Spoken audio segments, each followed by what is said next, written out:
What's up mga ka-crab, for today's vlog. At ayan nga pala mga ka-crab, at si Kuya GR nga pala ngayon ay nagagayad ng bangus o nagpahibas siya at mag-harvest na siya ng mga bangus niya kasi nga po ay may nag-order siya kanya. Yan po yung mga paraan na paggayad ng mga bangus po mga ka-crabs, at ayan ay tinataboy nila na papunta dito sa Pertel. Hanggang sila mga crabs ay matrap, at yan nga mga crabs, yung natrap na sila ay halos nagkasiksikan na sila at naglulundagan na mga crabs. Bali ang kanilang mga panggayad na yung ka-crabs ay dyan lang nila yan ilalagay para po hindi bumalik doon sa kanilang pinaggayadan.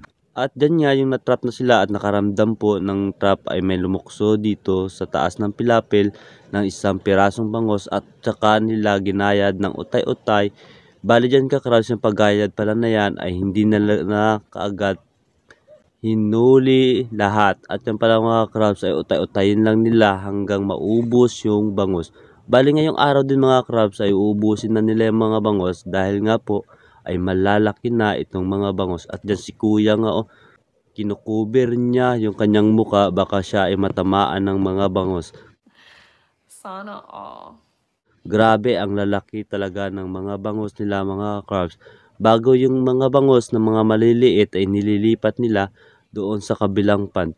Bali dyan mga crabs, kapag nagayad na nila yan dyan, at dyan na rin nila kukunin ang mga bangus na yan. Bali hindi na po yan pupunta nga doon sa kabilang kanal dahil nga po ay may harang na lambat.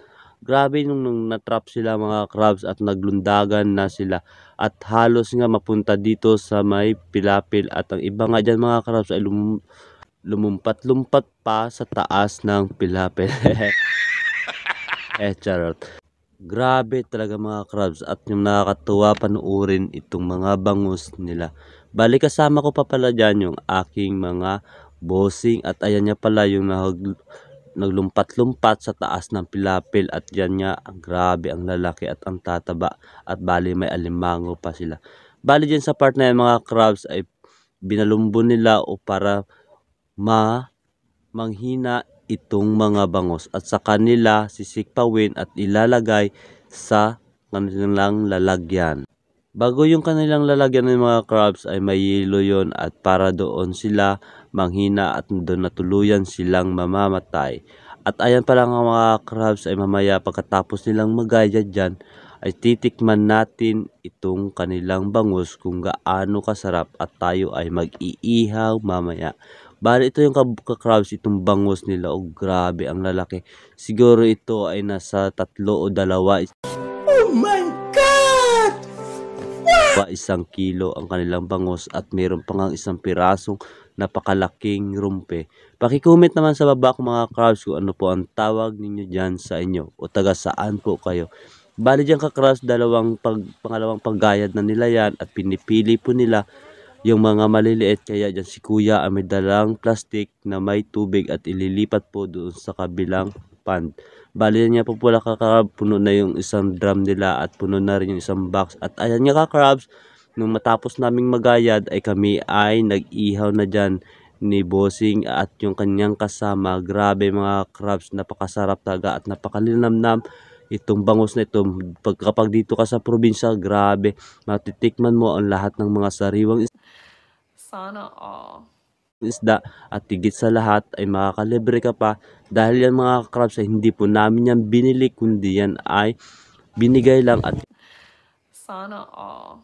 at kaya dito na namin inihaw. At yun nga ka-crabs, dito pa nga sa apo yung isa, at napansin ko bakit wala na itong laman.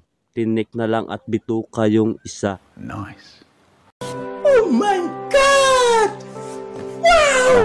Oh, grabe, sino kaya nagdalin nito? At ayan nga ka-crabs, at may bango sila dyan at alimango, at binili na rin namin itong mga kaunti nilang alimango.